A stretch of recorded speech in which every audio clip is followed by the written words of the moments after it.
Started. Thank you all for joining us. السلام عليكم ورحمة الله. إن الحمد لله نحمده ونستعينه ونستغفره ونعوذ بالله من شرور أنفسنا ومن سيئات أعمالنا من يهده الله فلا مضل له ومن يضلله فلا هادي له وأشهد أن لا إله إلا الله وحده لا شريك له وأشهد أن محمدا عبده ورسوله. Allah reminds us, يا أيها الذين آمنوا اتقوا الله حق تقاته ولا تموتن إلا وأنتم مسلمون.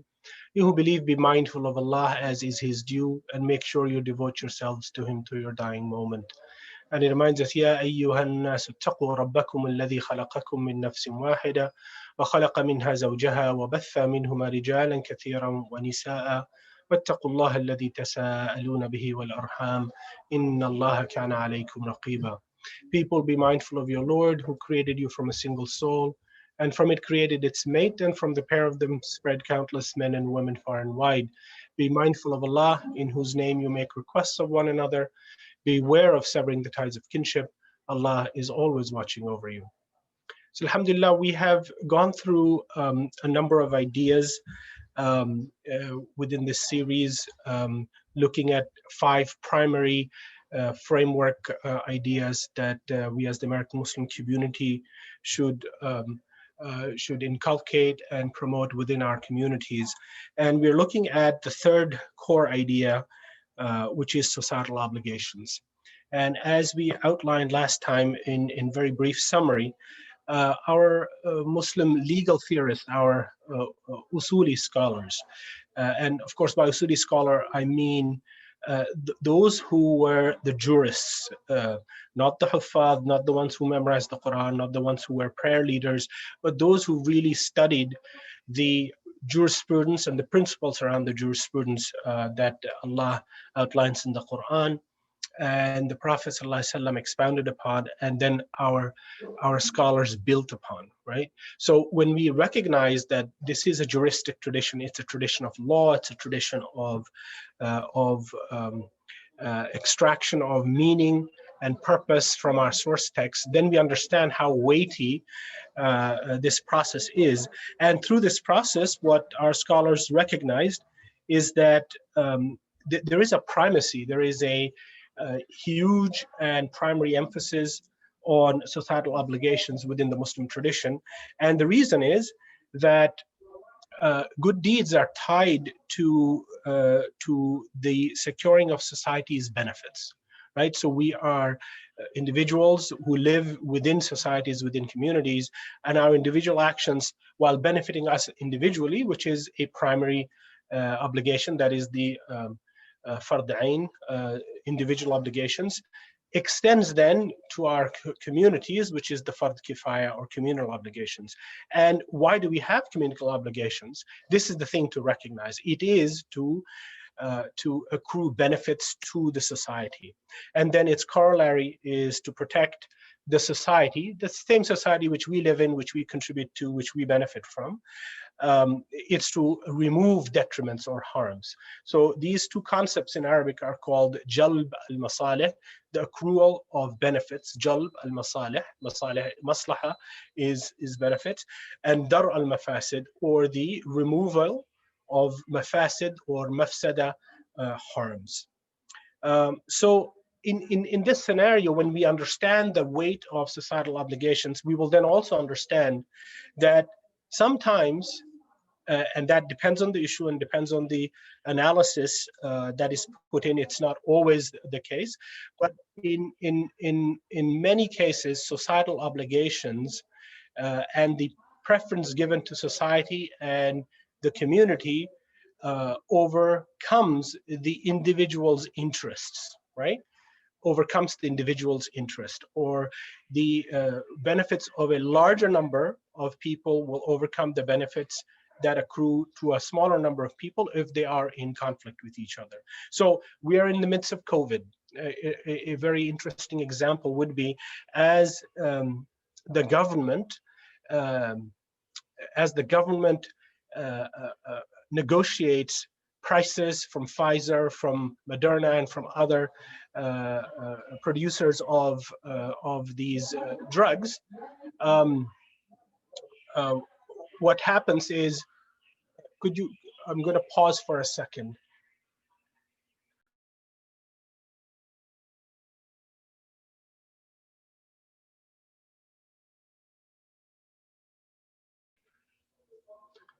My apologies. I am back. So as we, as the American community, negotiates with with this situation, um, how will the pricing be set? Who will buy these drugs, and how will we benefit the societal needs at large?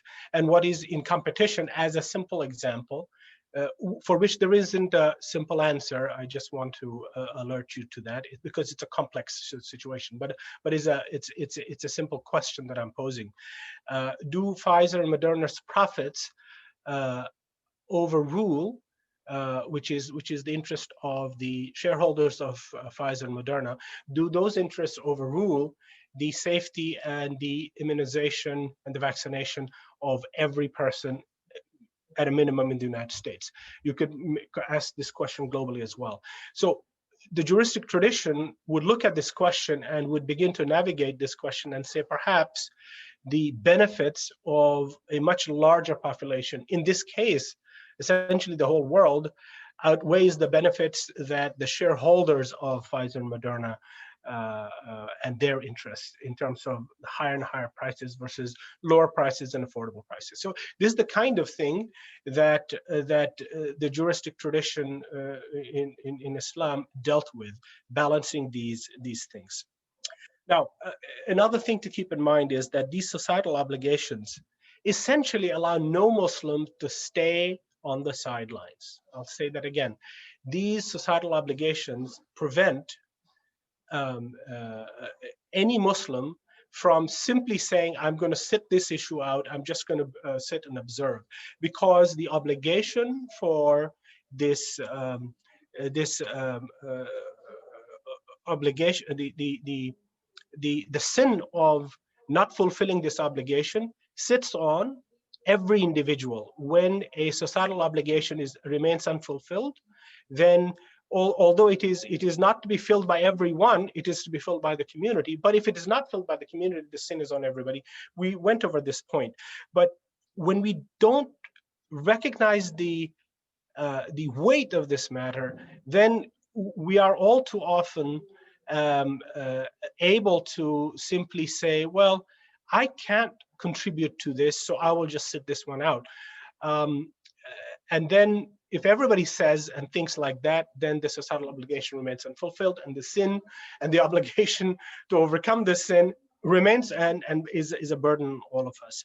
So this is to emphasize that we cannot sit issues out. Now, is it that we have to be involved with every issue? A lot of scholars will tell you, well, we can't be, and that's a practical statement.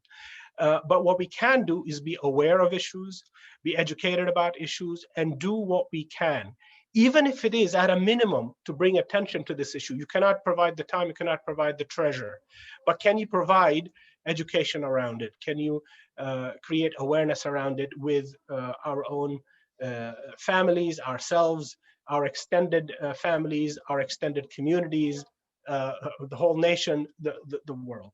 So these are obligations that one has to really deeply reflect on. We simply dismiss issues.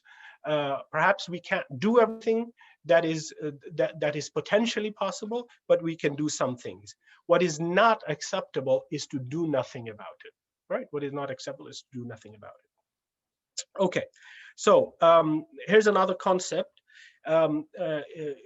This is a maxim, and we'll be looking at maxims in more detail, inshallah, in future sessions. But there's a maxim that says, "ما لا يتم الواجب إلا به فهو واجب." Whatever is necessary to fulfill an obligation is an obligation in itself. So when we talk about filling the societal obligations, any of the infrastructure, institutional, and organizational components that go to that are necessary to fulfill a particular end goal themselves become obligatory. So we'll look at some basic ideas, some basic examples of societal obligations that we continue to leave unfulfilled, and I'll limit those examples to the ones that are relevant to our context as American Muslims, since that is the audience we deal with and we live in. So one of those examples is the idea of education, right? And I'm limiting myself to education in the Islamic sciences and the sacred sciences. Our Sunday schools are not adequate. If we as parents who have consumed Sunday school products, who have produced Sunday school products, and who have children who have come through those, fail to recognize that it is inadequate, then that is the first step towards the fulfillment of the societal obligation to educate ourselves, right? Now, education is an individual obligation, but the institutions and these scholars that teach us knowledge, that's a societal obligation, because you don't need every person to be a scholar, but you need enough and an adequate, necessary, and sufficient number of scholars to be able to teach. And those of us who have taught Sunday school, that is not the fulfillment of proper education, because the products of Sunday schools in terms of the soundness of education is sorely lacking. So what do you need? What did traditional Muslim societies have? They had seminaries, they had madrasas, they had institutions of learning that produced scholars who then turned around and taught children and adults and teenagers and all parts of society, and brought their knowledge to a level of adequacy, right? If you sit with Muslims, you will find, as you have probably found in just simple dinner conversations, how different we have, how different our levels of understanding are on any given matter within the Islamic sacred sciences. And this goes towards documenting and establishing the fact that we do not have adequate institutions and processes of teaching Islam properly and adequately and reasonably. So we need institutions that produce scholars. We have one Zaytuna college. We have maybe one or two other seminaries that are just starting up. It is wholly inadequate. Alhamdulillah, we have Zaytuna College. Alhamdulillah, we have these, but it is not meeting the need. If Zaytuna were graduating 100 qualified people, out of which 20 were going into being in charge of teaching Sunday schools, it would not be adequate. If 100 were going in, it just might be adequate. We have over 3,000 plus masajid in the United States, which, by the way, if you know the facts, only 25 to 30% of Muslims actually attend masajid. So when you talk about all of the Muslims that actually live in the United States and the societal obligation to ensure that the Muslims are adequately knowledgeable about the Islamic sacred sciences and our heritage and our tradition, then you can begin to see how woefully inadequate the situation is with regard to education. So that's one example. Another example, this was as I was going to college in the 80s, one of the conversations that was very popular through the 80s and 90s, and even now it is, but it was more intense at that time.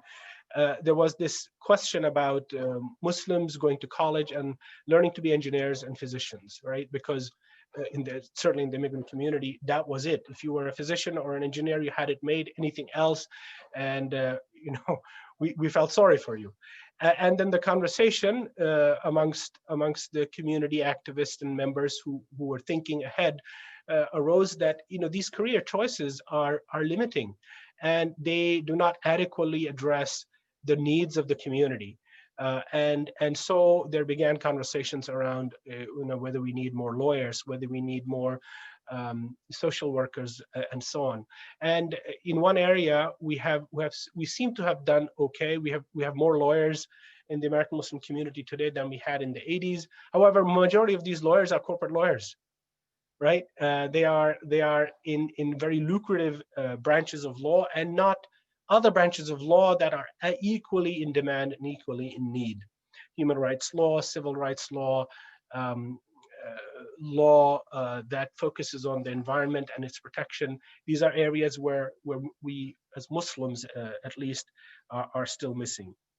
When we talk about other more, at least in the minds of the Muslim community, more esoteric areas like philosophy or literature, the vast majority of parents guiding their children simply fail to provide these as options. The media, film, journalism, all of these social work, just basic social work where you have counseling, whether it's family counseling or marriage counseling. Marriage is a very, very difficult subject for American Muslim youth. You have inadequate numbers, you have priorities like ethnic matches or career matches or financial matches that the parents of the groom and the parents of the bride are trying to match to the other side. And because these are highly constrained types of requirements, you aren't getting successful resolutions to this problem. Another example, we in the immigrant Muslim community, if you go to major cities that have large Muslim populations, Chicago, Philadelphia, New York, what is one of the things you're going to find? It's a very hurtful thing to recognize, and it's even more hurtful to say this in public. But obviously, when you talk about societal obligations, you have to talk frankly and you have to talk candidly. There has to be clear candor in pointing out the challenges we face as a community. Because if you don't, then these societal obligations cannot be fulfilled. So what is this subject I'm building up to for our recognition? Liquor franchises. How many liquor stores, corner liquor stores or large liquor stores or medium liquor stores or convenience stores that sell liquor are there that are owned by Muslims who are immigrants, who are living, who have these stores in primarily minority neighborhoods, African American neighborhoods primarily, where the youth are sold and adults are sold alcohol, right? Which is prohibited in our tradition, and yet we do it. Now, obviously, what is the societal obligation around this? Obviously, we should not be doing it. Obviously, if this is going to change, then we have to, as a community, persuade those businesses and those Muslims who pray 5 times a day, who come to Jum'ah, who may be donors to your local masjid.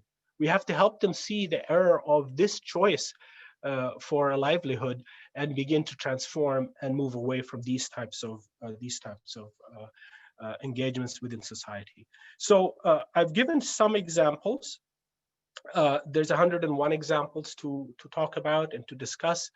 The capacity that we as a community have to develop is the capacity to have a discourse. The last example that I mentioned, it's very, it's an egregious example in terms of violating our code of ethics and our financial structures that we are allowed to engage in. However, if we do not have the environment in which to be able to discuss this, then we will never be able to solve some of these problems. So with liquor franchises as a very egregious, extreme example, but with also the earlier example of career choices, do you know that we need young, brilliant students in the Muslim community understanding Western philosophy and getting PhDs in philosophy? Why do we need that? We need that coupled with sound mastery of the Islamic sacred sciences, so that when there is a public discourse around Islam and Islamophobia and the values and the contributions that not just historically Muslim societies and Muslim communities brought to the world, but what can Muslims do now vis-a-vis modern views of the world and modern ways of looking at things. If Muslims do not understand what are the frames of discourse and don't have the capacity to then counter that and argue and present what is the Muslim framework, which then requires discursive, and a discursive frame and language with which to explain who are Muslims in the world today. How do we Muslims respond to modernity? How do we contribute to modernity? What are things in modernity that have totally failed humanity, and how can Muslims contribute to alleviating this? How can we partner with those who are not of the Muslim tradition or of the Western tradition, who have already recognized the failure of these modalities of how we live our lives? How are we going to partner with them if they don't understand our frame of reference, the Islamic sacred sciences frame, and if we do not understand their frame of reference, the Western liberal frame, with its good and its bad, right? These are weighty issues, but when we fail to even recognize the weight of these issues, then are they weighty? Absolutely not. They have no weight whatsoever, because we haven't even comprehended the weightiness of contribution required to make a change. So these types of recognitions require an elevated level of discourse, right? I cannot emphasize that enough, that we as a community, as individually we have to commit, as a community we have to commit to recognizing that we have to elevate our understanding of the matters at hand. We have to elevate our ability to have a discourse around it. We have to have better words to express what we are thinking. If our words and our frameworks and our education is at a level that doesn't allow us to communicate what we think with elegance and eloquence, then there is no hope to convince those who are willing to hear us. But when they hear us, imagine hearing the Imam in the pulpit who's hurling a hadith at you and saying you're going to hell. Some of us are going to hell.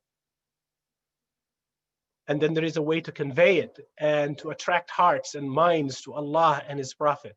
And then there are ways to repel the hearts and minds. And then there are ways to express to teenagers and the youth who are born and brought up here in the lingo that they will understand, versus a language and sets of references that are alien to them, right?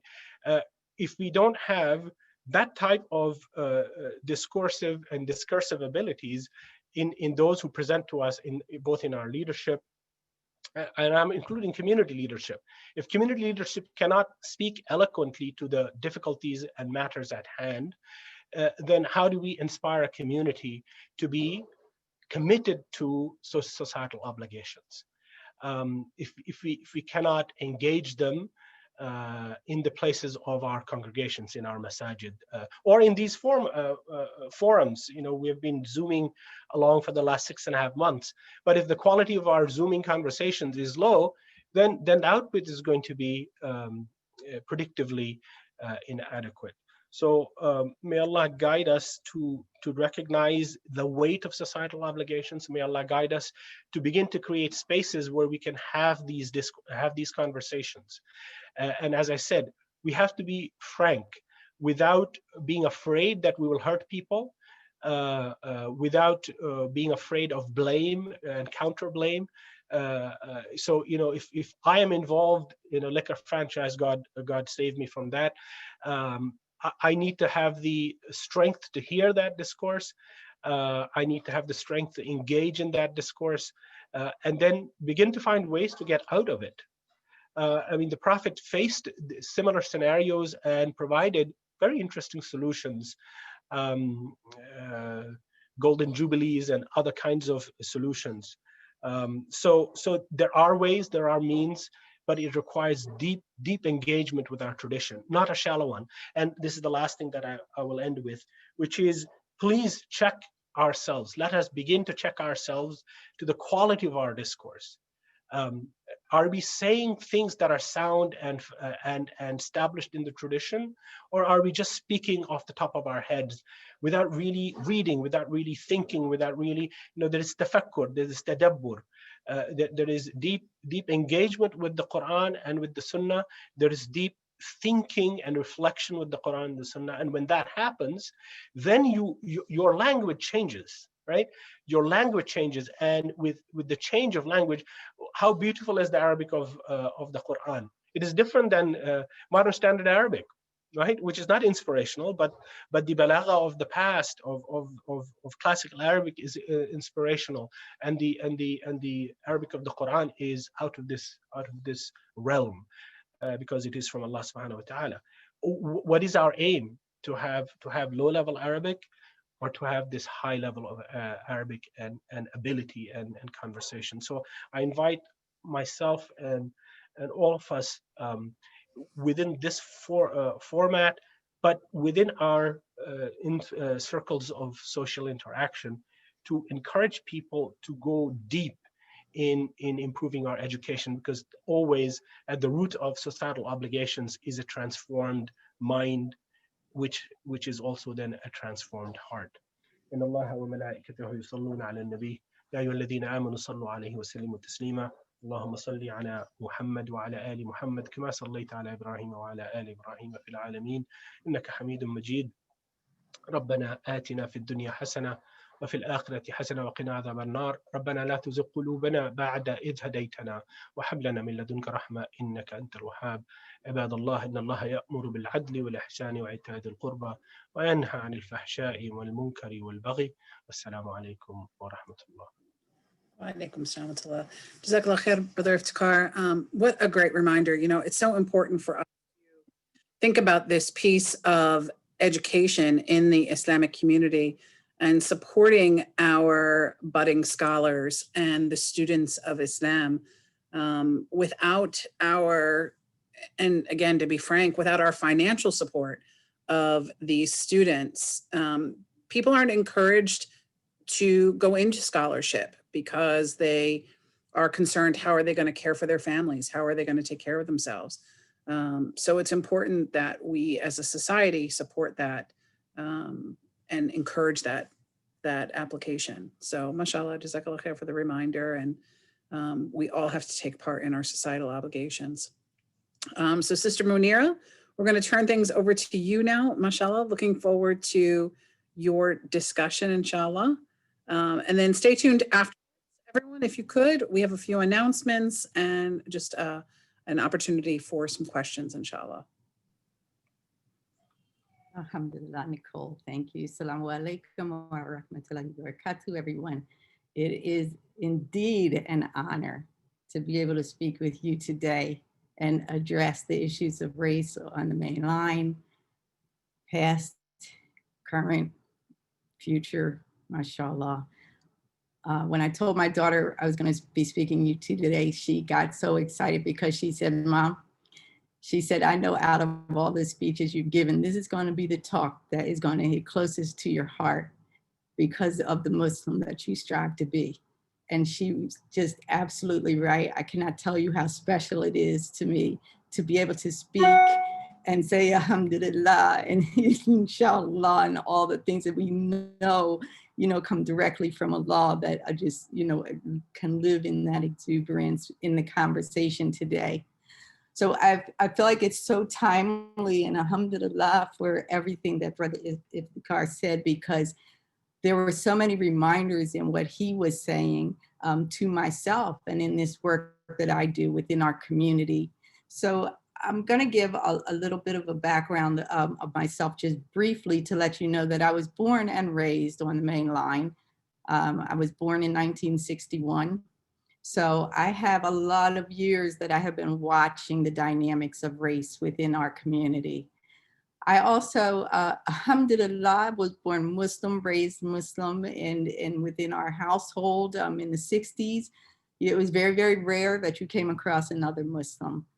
But within our household, Islam thrived, and it formed and shaped my thinking in everything that I do. So may Allah bless my parents for their efforts. Alhamdulillah, they were helpers, they were givers, and that was instilled in me as well. So may Allah grant them spacious graves and entrance to the gardens on the day of judgment, and all the believers and Muslims who have returned, and those of us who will, Ameen. Surely we will.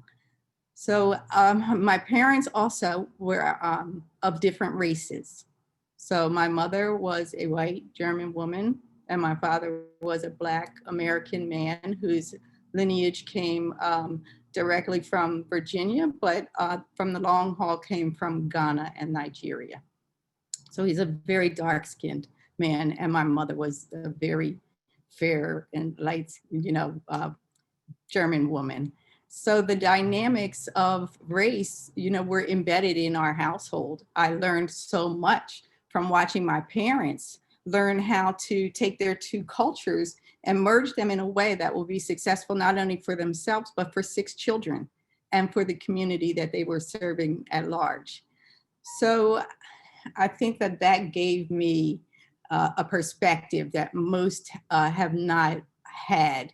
And I watched everything from the time I was a little girl, watched everything through the eyes of a believer and with the intentions of, pure intentions and serving people well, and always looking for justice and sound resolve. And it was within that vein that I grew up. So on the main line, of course, with my mother's white friends, when I was in their households, it was so carefree. It was so, there weren't a lot of worries. But when I went to for the households of my Black friends, there was always like a mode of protection. There were certain things that you could just feel in the air that we needed to do for each other the whole time of our existence. So having the experiences of both those very diverse worlds created thinking in me that I call the best of both worlds. I feel like I've truly had the best of both worlds because Allah blessed me with the ability to see pitfalls, to see loopholes, to see areas for improvement. And so as I watched both over these last now 59 years, I'm able to sometimes bridge things where others can't because I have such an innate and general understanding of things. So let's move off of me and let's talk about the main line overall. As Brother Iftekhar said, the societal and the educational needs and the candor that's required to discuss it and address it in order to have an effective change is key. It's really key and it's pivotal. So the community dynamics that, I've watched over the years within the district when it comes in particular to the Black members of our community were ones that are beginning to be talked about a lot more now. We're starting to get some statistics on, but growing up, they were things that we always knew in our community. We may not have known the numbers to attach to them, but we know that if you're Black and you're driving, you're going to get stopped at a much higher rate than if you're not. It's interesting over the years, I've had conversations with people from Philadelphia, and they say, "Oh, where are you from?" I say, "Oh, I'm from Lower Marion," and they say, "Oh, I don't drive through there." And it's something that's commonly known in the Black communities in Philadelphia. As a matter of fact, I spoke to someone once who told me that they purposely drove to their job that they held for decades. They drove an extra hour not to pass through Lower Marion any day in any way. That speaks volumes. These are the ways that things affect people's lives, and people just don't even think about it from one day to the next. So bringing light to these types of situations, having the discussions with the police department, the township, and also the schools, which I'll address in a little while, have been crucial. And the work is happening. We have a long way to go, but that's just one instance. The being followed around in stores, being followed by police, just the things that can happen to us daily, just out of nowhere, that other people just don't even have to think about. So I think that these, again, one of the things that I encourage in the talks that I give now is for people to watch for these things to happen, because if you see it happening, mashallah, it's your obligation to stop and make sure that that person's going to be okay. it's not based off of what they look at, like what gender they are, what culture they're from, whether they're affluent, whether they're not. None of those things matter. It's another human being that needs assistance at that time. So the police have gotten quite used to me because I'll just pull over and I'll sit and I'll watch a traffic stop just to make sure that it's going to be okay. And they just say, okay, Muneera, just you can sit over there, or just don't come within these many feet, because it's just something that I feel is just oh so important. And when I do that, it's not only for the protection of the usually young Black boys who have been stopped, and it is very much so for that, but it's also to raise the awareness of the officers, to have them be more cautious about what they're saying during that stop, what they're doing during that stop, what they're thinking during that stop. These are the things that you can do that begin to make a societal change for the better. Another, thing on the main line that we've always known is that, if you're going to buy a car, you have to go to a different township.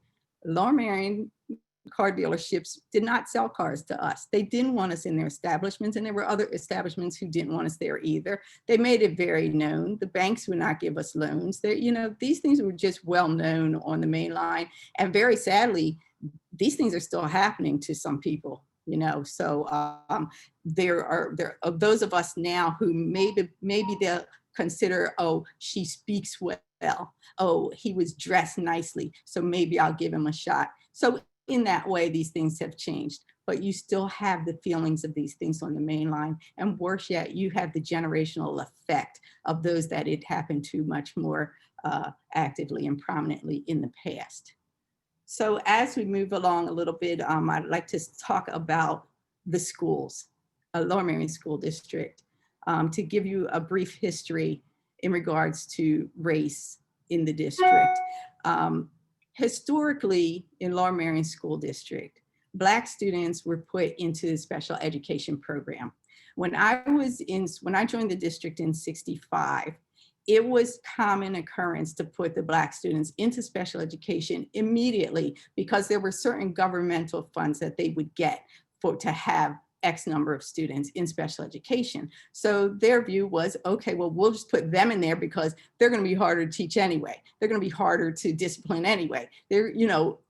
Let's just put them there. So when I was in elementary school in '65, and then when I joined, middle school, I started to see, what was happening to my friends and to their older siblings. And I started to listen to the conversations more. And, when you hear a guidance counselor say, you have to strive to be a good laborer. That's going to be your goal and your position in life. So, pay attention to the trades. Go out in the summer and learn something. Don't you want to go to vocational school in high school instead of staying in the English and math and chemistry classes? Wouldn't you rather be in vocation because you can leave school in half a day and go work on cars? It was just purposeful to continue to have the Black people on the main line as the servers of the menial tasks. And these things set you up for generations of hardship to come. Because, for instance, in the school district, when you have the grandparents of today who were the students of yesteryear, and they went through 13 years in special education classes, how are they going to teach their children? And how are their children going to teach their grandchildren? And where does this stop? So when I graduated from Harrington High School in 1979, I was one of 8 Black students.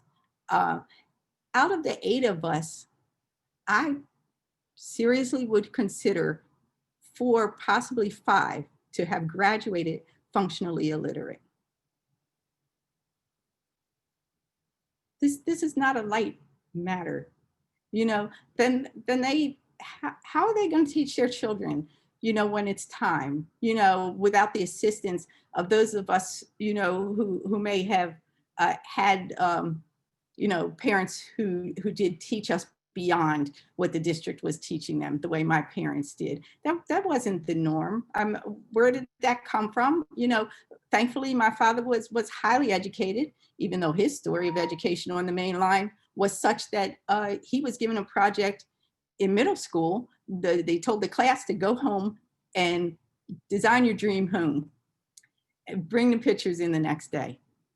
Well, my father, with his aptitude, he went home and he came in the next day with a blueprint of an actual house and full plans. And they told him there was no way a colored boy could have done that. And they failed him. And he left school because he knew then that there was nothing there that was going to benefit him or be to his favor. So he left and he taught himself. And he became a very successful master locksmith and worked on safes, and he was the locksmith for Lower Merion Township, for the police department, for the school district, and for all the general community. But he taught himself the entire trade. He started off by digging cellars by hand with a shovel to feed his children while he taught himself at night how to be a locksmith, a master locksmith. These are the disparities. When my parents would go to they went to, I'll never forget, they went to an HSA meeting at my elementary school. And usually, you know, my father would drive us wherever we were going. He'd sit in the car, wait till we come out, and then, you know, we'd all go home. And my mother didn't drive, and, you know, that was one of his many, many roles. So they went to this HSA meeting together.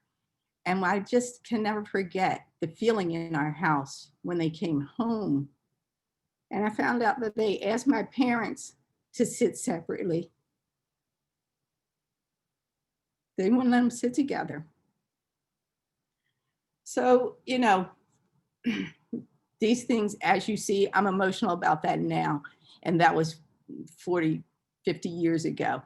These are the way that these things affect us in the long term, you know. So I've taken all this, and I did a lot of work within the school district. I was asked by some community members to please get involved in the school district because they just weren't making headway with the problems that they were having habitually with the Black students. So I got involved. So as is my nature, I went in, I joined many, many committees. I wanted to see things from all sides. So I joined, you know, the special education committee. I joined the committee addressing race in education. I was asked to join the ISC, which is parent community. I was on so many different committees for 2 years running, but that's because I really needed to see what was going on and what are they missing. And so with that work, I was able to make a lot of, you know, good and sound connections. And I am one who, you know, mashallah, I'm Muslim. So I'm going to side on right, regardless of whose side it is. So while I was there as a strong advocate to the students and the parents, I also was able to say when the district was doing something good, or if maybe, you know, the child had done something wrong, then it was time to have a conversation with the family and the child. And so with that, I gained the trust of the school district. The same way I gained the trust of the township. I gained the trust of the police department. So let's fast forward now to when the pandemic began. In February, I was called in and asked to do some work regarding the census in Lower Merion. So I was doing that, and while I was at it, the pandemic hit. The COVID-19 virus was threatening, and we shifted gears very quickly. And I started to find out that there were some food insecurities that needed to be addressed. And maybe within 2 weeks, we were delivering food to households, and Neighbors Helping Neighbors on the Main Line, which is a grassroots efforts nonprofit that I've started, we were able to get to the families most in need and get food to them. So that was our initial goal. That quickly led to us understanding that these families not only needed it during the pandemic, but they've needed it all along. And as I already knew, there were a great many other supports that they already knew that I was trying to fill the gaps on. So it was in this regard, in this light, alhamdulillah, that Neighbors Helping Neighbors was born. And now quickly, through the help of neighbors, one neighbor at a time, it has grown not only to provide food to families, but we also have educational platforms that are assisting the students. And we have, I have a lot of goals and dreams for when, inshallah, when the pandemic is over, I need for us to have our own space, because I have a lot more that I want to incorporate for the children and the families of the main line. And the entire goal is to eradicate all this nonsense that has been going on with racial, tension, racial division, and the likes. So our educational platforms, one is titled E Squared, and that's a tutoring program.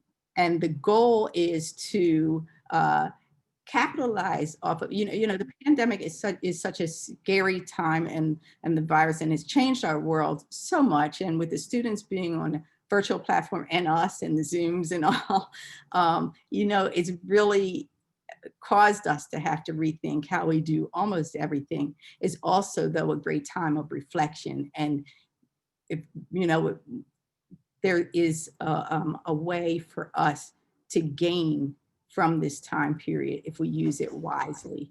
My niche is with the students and the community. So with that said, I created a virtual platform for the students where we have members of the community who have volunteered. These are from neighborhood, they're from a school district, we have people from the police department, just anyone, our neighbors who literally are serving as tutors for the children. I began focusing on the Black students in South Ardmore because that's my immediate niche, but it quickly expanded because of need. It expanded throughout the township, and now local districts and even Philadelphia are taking advantage of the platform. And one of the reasons why is because it's virtual, which makes it manageable for the parents. They don't have to take their child somewhere. They don't have to fit it into their schedule at a certain time, be there, or else you don't get it. So therefore that becomes very, very helpful and lucrative for the students, because they can make every tutoring session, because our tutors and our families, they schedule the time that works for them. So whatever time that is, it doesn't matter because it's virtual. They can do it on the weekend. They can do it in the evenings. They can do it when they want. But the idea is for the students to get the support that they gravely need and have always deserved. And to make sure not only that they don't fall behind during this virtual period, because that is happening with many, many, many students, regardless of background, but also, our program's called E Squared, Excelling in Education, and it's called that for a reason, because our goal is to excel our students' education beyond what the district is teaching them. The district's doing a lot of work in race relations right now, ad hoc committee, they have a lot of subcommittees, they're doing a lot of great work, but in the meantime, I can't wait for them any longer. Our community felt a need to engage, and we did. So we are pushing forward, and we mean to these students to excel in their education now, not after the pandemic's over and they try to figure out how to catch everybody else up. No, now. My tutors know if your student's adept, teach them beyond the curriculum. Okay, if they're honor students and they don't need any homework help, teach them beyond the curriculum. That's our goal. I was on a call a couple nights ago with a student panel, and one of the things they said was that in Lower Merion School District, they were told at the onset of the school year, these were high schoolers, they were told at the onset that they were going to need to be prepared to know that they were going to be taught 62% of the curriculum, the normal curriculum, 62%. What does that do for students who already weren't being taught when they were at 100%? What are they going to get? So hence the start of our virtual learning center, which we did, Neighbors Helping Neighbors did in conjunction with the Armour Avenue Community Center.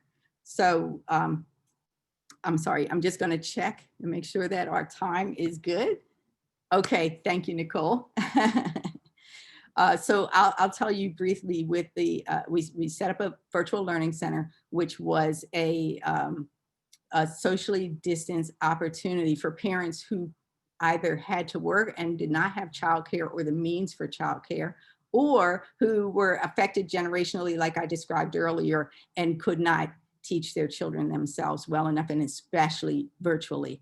So we set up a space for where we could take in up to 30 students. We were at capacity almost immediately, and we oversaw the students during their virtual school day. And we still do.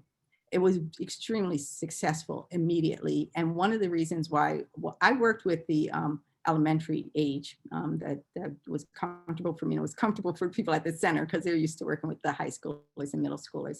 But when I worked with the elementary age students, I saw immediately the effects, the generational effects of the past disparities.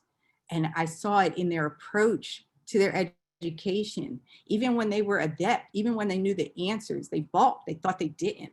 You know, they thought they had no chance at learning a new concept or understanding something. And, you know, very quickly, you know, it was not an ineptitude of theirs. This was a generational process.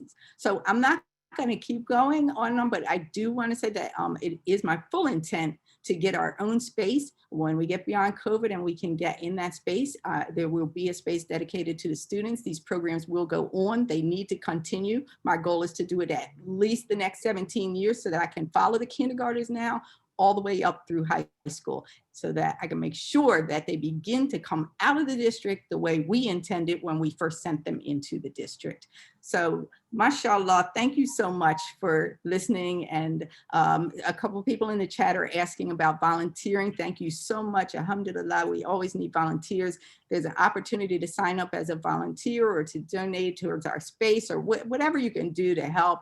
Just being one neighbor to help another neighbor. It's NHNonthemainline.com. So NHN, Neighbors Helping Neighbors, onthemainline.com, or if you just Google Neighbors Helping Neighbors, it should pop up.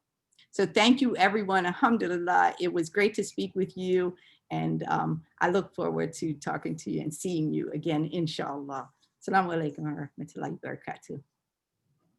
Assalamu alaikum, Sister Muneera. I just wanted to thank you from the bottom of my heart. It's such an honor. It's truly a deep, deep honor to have you with us today. So I cannot express this enough. And I just want to share that wherever you go on the main line, somehow you hear Sister Muneera's name. She is doing something, mashallah. So I have been waiting for this moment for quite some time. And I'm very grateful for you finding time and sharing with us. And inshallah, I hope we'll try to share with you, with the rest of the group, more about your organization, maybe via WhatsApp group that we have in other ways, so that we can all get engaged. But we would love to have you back to come and share more how we can all get engaged, especially with the advocacy parts that you're dedicated to, that is right here in our neighborhoods. So thank you again, and such a pleasure. Thank you so much, Tahir. Thank you. I have to say, Sister Muneera, I'm blown away by your talk, mashallah.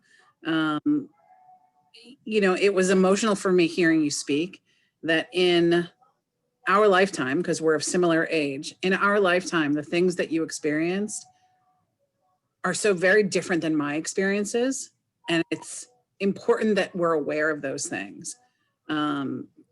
I'm so disturbed that in this short span of time, in that very recent history, so many of those things were still occurring, and are still occurring today. You know, as much as I'm aware of things, of course, with my privilege, it's not my lived experience. And it's heartbreaking to me to think that my neighbor had those similar experiences, had those things that you went through. And that's heartbreaking. So thank you for bringing that to our attention. Thank you for consistently fighting for the rights of the students in Lower Merion and on the main line. I think people often overlook the problems on the main line in regards to race because they think the communities are wealthier and these problems only happen in the city. But that's so clearly not the case. I know my own children who went through Conestoga, because they were different, experienced different issues, though they weren't African-American, because they weren't considered white students, they often were isolated or considered the other. So, and both of them experienced it in different ways. So, alhamdulillah, jazakallah khair for bringing these things to our attention. Let's all please support Neighbors Helping Neighbors. I know you're on Facebook. I've posted the website, so let's please support Sister Muneera and her efforts, at the very least with our dua, if not with our financial support or our time and attention. And I would encourage you, Sister Muneera, to keep in touch with the Mainline Muslim Board as you are looking for space, because I know they are looking for space. So it's a very cohesive partnership that could be there if you all could share space. So keep that in mind. For the community, mashallah. Yes. So just very quickly, to lighten things up just a little bit. So I gave everyone a homework assignment last week to contact 3 people during the time of COVID. Show of hands, either a virtual hand or an actual hand. How many people actually did that? To reach out to people. Thank you, Sister Sophia, mashallah. Thank you. It's just so important that, you know, we continue to reach out to one another as these state ordered mandates continue to increase again because of the surge of COVID deaths and cases. It is important for us to remember to reach out to one another. We have a societal obligation to each other. Check on your neighbors, check on one another, make sure everyone has what they need. It is very difficult often for people to ask for help. Don't wait to be asked. Help, just help. Do what you think you can do in a way that empowers people who potentially don't have the courage to ask for help. So if you know someone's out of work, see if you can assist them in some way. If you know someone is alone and not feeling well, again, see what you can do to help without being asked to help. So, mashallah, let's make dua for our community. Let's make dua for our... Oh, I am so sorry to interrupt. I apologize. I just don't want one comment to go not being recorded, and inshallah, Sister Muneera can maybe come back and speak with us. It was related to, sorry, it was earlier. I'd love to hear more about intergenerational and racial trauma and its effects on students. I think it's such an important discussion, and so I just didn't want it to get lost, and maybe encourage I appreciate it to come back. No, I appreciate it. Mashallah, there were so many beautiful comments. I didn't have an opportunity to read them all. So Sister had mentioned that. So Sister Muneera, perhaps you could come back and speak more specifically about that issue. We would really appreciate it. It's a big topic, subhanAllah. And I think that's something, you're right, Sister Tahia, it's something we all really need to understand. That intergenerational issue of education or socioeconomic issues is very important to understand and to discuss. And it's something that we have to try to cut off now and really form a plan to make things better, inshallah. So thank you for that. We have this, I've decided my cat is going to be very famous. She is in more of the videos than I care to admit to. So mashallah, they say, you know, pets are always Muslims. So mashallah, she loves to listen to the Khatera. So make dua for this crazy cat. But alhamdulillah, jazakallah khair everyone for joining us today, mashallah. We appreciate your energy and your effort, mashallah. I love seeing faces. You all know that I love when you turn your cameras on. I know some of you can't because you're either at work or the children in the background. We'd love to see the kids though. Don't forget, even in the time of the Prophet ﷺ, there were always children running around the masjid. So even if it's just running around in the background on a Zoom call, it's okay. We love to see those kids. So mashallah, jazakallah khair, everyone. Make dua for one another. May Allah subhanahu wa ta'ala keep us safe and healthy from this Jummah into the next. May Allah subhanahu wa ta'ala guide all of us to do what we can do, whether through our time, our treasure, or our dua for our community. And may Allah subhanahu wa ta'ala give us the strength to share our talents with others so that we can all benefit, inshallah. Ameen. Jazakallah khair, everyone, for coming. Don't want to say salam. All right, inshallah. Assalamu alaikum, everyone. Wa alaikum salam wa rahmatullahi wa barakatuh. See you, kitty. Thank you. Assalamu alaikum.